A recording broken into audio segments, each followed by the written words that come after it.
In the Bible, few peoples have a relationship as conflicted and yet as close with Israel as the Moabites. Throughout the Old Testament, we see them as neighbors, as enemies, and as a constant source of spiritual problems for the chosen people of God. Their history is filled with battles, alliances, and persistent hostility. But to truly understand the Moabites, we must go to their origin, one of the most shocking and problematic parts in all of Scripture. Their story does not begin with the founding of a great city or the feat of a heroic king. It begins in the aftermath of one of God's most terrible judgments, the destruction of Sodom and Gomorrah. The origin of the Moabite people is directly tied to Lot, Abraham's nephew, and to a desperate and sinful act committed in a cave after fleeing the catastrophe. This foundation, born of sin and shame, marked the destiny of the Moabites and their relationship with God and with Israel. In fact, the very law of Moses would later establish a very severe prohibition against them, preventing them from becoming part of God's people. However, and here lies one of the greatest and least understood mysteries of the Old Testament. How is it possible that a woman from this forbidden people was not only accepted, but ended up becoming a central figure in the genealogy of King David, and by extension, in the lineage of Jesus Christ himself? Today, we are going to examine the complete story of the Moabites, from their dark origin to their unexpected role in the plan of salvation. What we will discover will teach us a profound lesson about how God can work in mysterious ways, and how His grace can transform even the most problematic past to fulfill His eternal purposes. After escaping the terrible destruction of Sodom, Lot and his 2 daughters were afraid to stay in the small town of Zoar. So they went up to the mountains and took refuge in a cave. They were alone, isolated from the world, and their future was completely uncertain. They had lost their home, their fiancés, and their mother, who had turned into a pillar of salt. It was in this environment of despair and isolation that Lot's daughters, whose view of the world had been deeply affected by the corruption they had seen in Sodom, made a terrible decision. Chapter 19 of the book of Genesis tells us their reasoning. The older daughter said to the younger, "Our father is old, and there is no man on earth to join with us, as is the custom. Come, let us give our father wine to drink, and let us lie with him, that we may preserve our father's descendants." Can you imagine the desperation that led them to such a choice they believed? In their logic, twisted by trauma and isolation, that there was no other way for their family to survive. So for 2 consecutive nights, they made their father drink wine and lay with him. From this incestuous union, 2 sons were born, who would become the fathers of 2 nations. Genesis 19:37 says, "And the firstborn bore a son, and called his name Moab. He is the father of the Moabites to this day." The younger daughter also had a son, whom she named Ben-Ami, the father of the Ammonites. Thus, the Moabite people were not born of a divine promise or a blessing, as was the case with Israel and Abraham. Their origin is marked by an act of sin, deceit, and shame, occurring in the darkness of a cave. This problematic beginning is no small detail. It is the very foundation of their identity, and would define much of their future history and their tense and often hostile relationship with their relatives, the Israelites. Over time, the descendants of Moab became an established nation, the Moabites. When the Israelites, after their long journey through the desert, arrived at the borders of the Promised Land, they encountered this neighboring people. But instead of a welcome, they found fear and hostility. The Bible shows us that the Moabites tried to destroy Israel in two very different ways.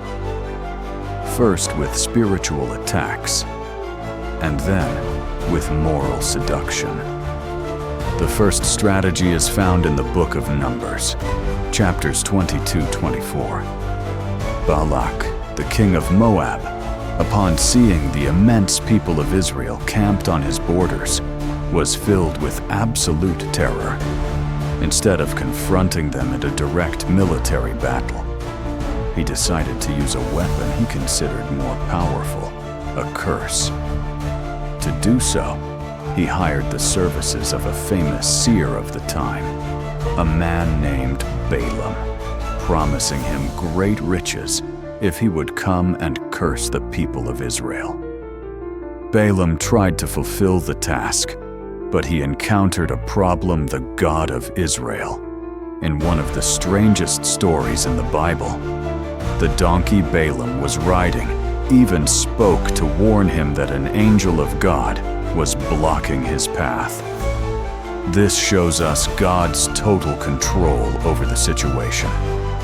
3 times, Balak took Balaam to different mountains with views of the Israelite camp to curse them. And 3 times, when Balaam opened his mouth to pronounce the curse, only words of blessing and prophecies in favor of Israel came out. God himself twisted the words of the seer, demonstrating that no human curse could touch the people he was protecting. Having failed to curse Israel directly, the Moabites, advised by Balaam himself, turned to a much more subtle and dangerous tactic. If they couldn't defeat them from the outside, they would try to corrupt them from the inside.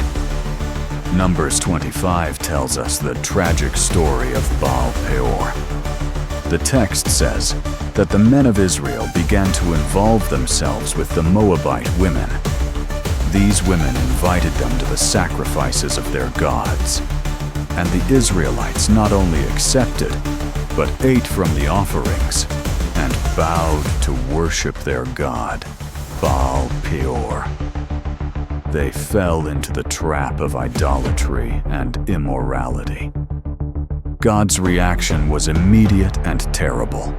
His anger was kindled against Israel, and a deadly plague began to spread throughout the camp, killing thousands of people. The plague only stopped when a faithful priest, Phinehas, acted zealously to purify the camp of sin. This episode showed that the greatest danger to Israel was not always the enemy armies, but the seduction of idolatry and immorality, which could destroy their relationship with God. Thus, the Moabites established themselves not only as a military adversary, but as a constant spiritual threat, a people whose influence could lead Israel to ruin. And these hostile actions would have a direct and very severe consequence in the very law of God. The actions of the Moabites, their hostility in trying to curse Israel, and their success in corrupting them morally at Baal Peor had a very serious and lasting consequence. It was not just a bad memory in the history of Israel. It became a specific law, a divine decree that would establish a formal barrier between the Moabites and the people of God. In the book of Deuteronomy 23:3, we find this compelling law.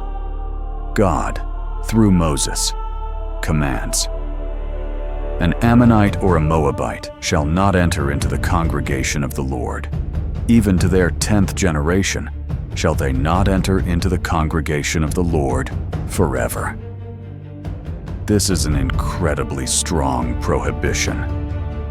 They shall not enter into the congregation of the Lord meant that they could not be considered part of the covenant people, and they could not fully participate in the communal and religious life of Israel. And the phrase, even to their 10th generation, forever, emphasized that this was not a temporary measure, but a perpetual separation. The Bible itself explains why this law was so severe. Verse 4 continues, saying, "Because they didn't come to meet you with bread and water on the way when you came out of Egypt, and because they hired Balaam against you to curse you." God didn't forget their lack of hospitality, and, above all, their malicious attempt to use a spiritual curse to destroy His people. From a faith perspective, this law was not an act of whim or hatred by God.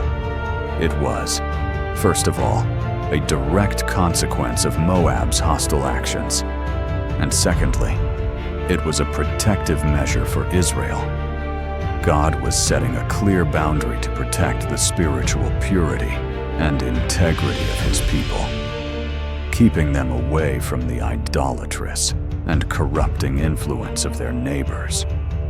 So with this divine law, the fate of the Moabites seemed sealed.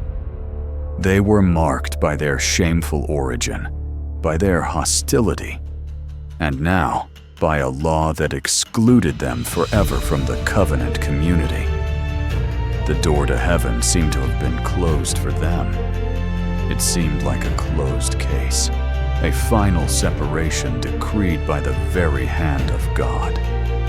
It seemed like a final, unchangeable verdict, didn't it?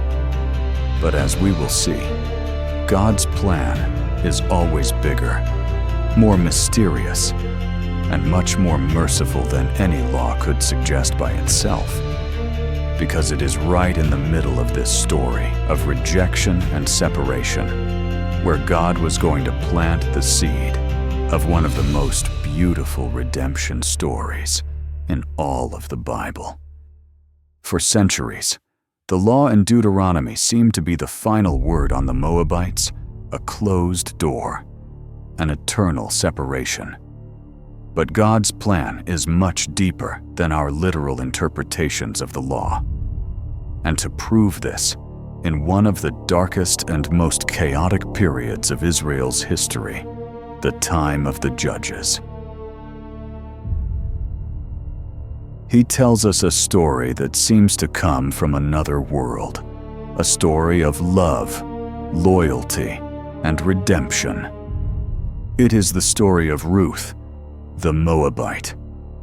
The story, which we find in the book of Ruth, begins with irony. Due to a great famine in Bethlehem, the house of bread, an Israelite family, led by a man named Elimelech and his wife Naomi, does the unthinkable. They go to seek refuge in the land of Moab, the forbidden land. There, their 2 sons marry Moabite women, one named Orpah and the other Ruth. But tragedy strikes. Elimelech dies, and soon after, their 2 sons die as well, leaving Naomi alone, a widow without children in a foreign land, accompanied only by her 2 Moabite daughters-in-law. Upon hearing that the famine in her land had ended, Naomi decided to return to Bethlehem with a generous but broken heart. She told her daughters-in-law to return to their families in Moab so they could marry again and have a future. Orpah, crying, kissed her mother-in-law and said goodbye. It was the logical and understandable decision. But Ruth clung to Naomi and refused to leave her. And here, In Ruth's response, we find one of the most beautiful declarations of faith and loyalty in all the Bible.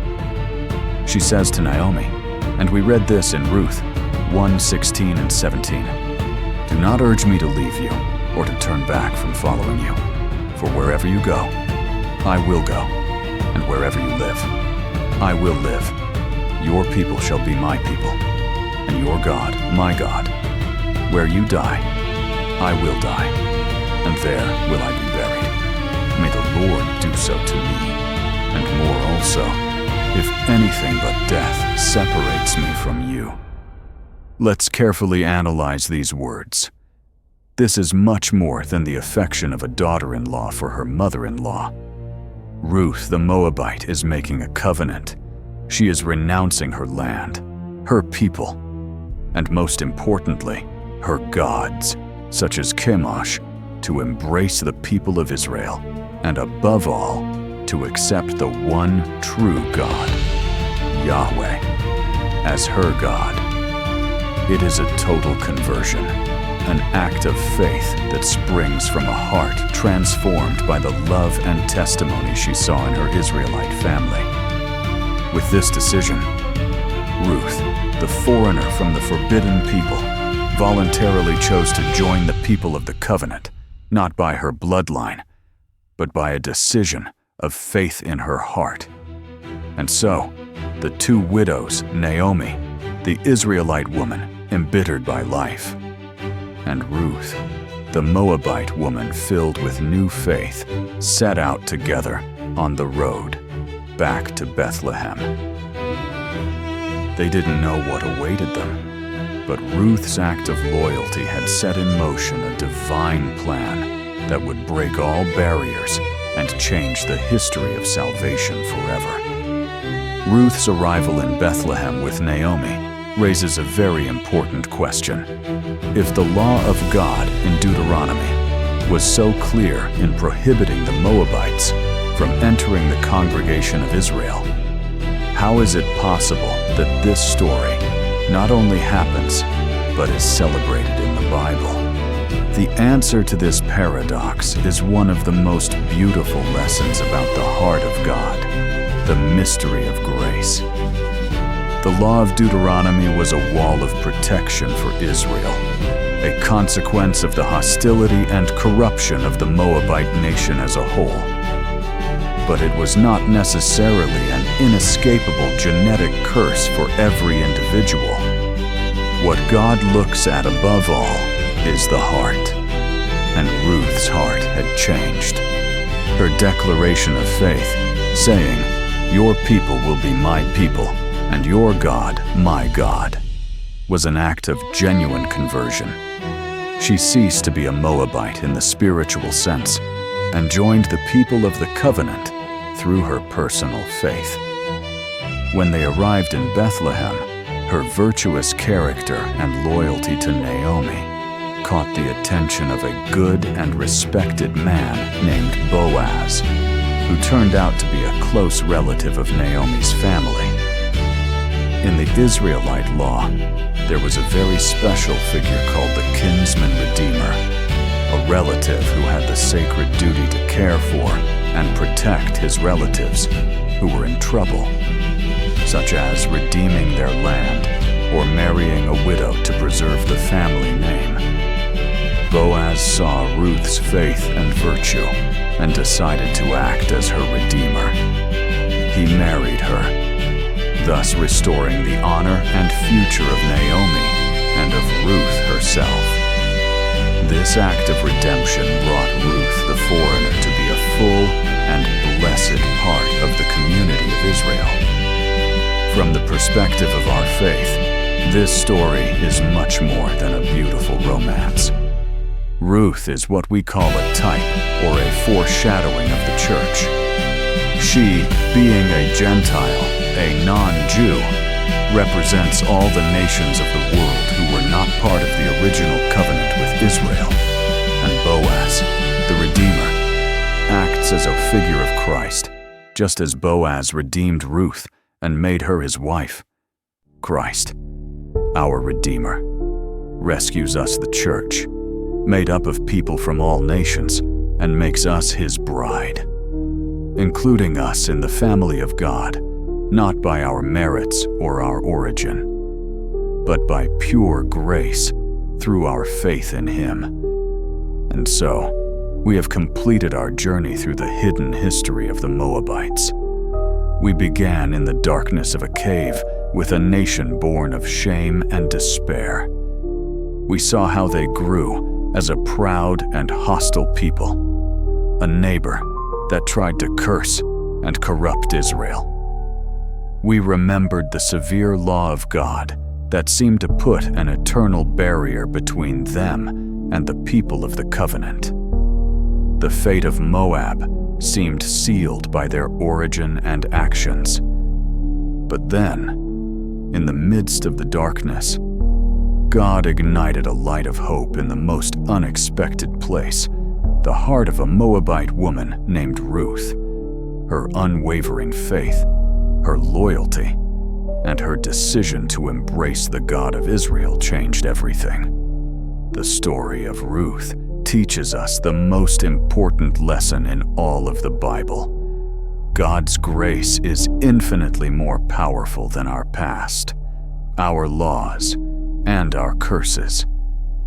The sin of a cave seemed to define the fate of an entire people, but the faith of one woman in a barley field changed the course of the history of salvation forever. The law of God is holy and just, and it shows us his standard of perfection and the consequences of sin. But the case of Ruth reveals to us that God has always valued a converted heart and sincere faith over any origin or nationality. She shows us that God does not judge nations as one inseparable block, but that his mercy is always available to the individual who turns to him with humility. Thank you for joining us on this journey to discover the surprising story of the Moabites. If you want to continue delving into the stories of redemption and the hidden truths of the Bible, I invite you to watch one of the 2 videos that are now appearing on your screen. Don't forget to subscribe to our channel so that we can continue discovering the infinite richness of our faith together. May God bless you. And until next time,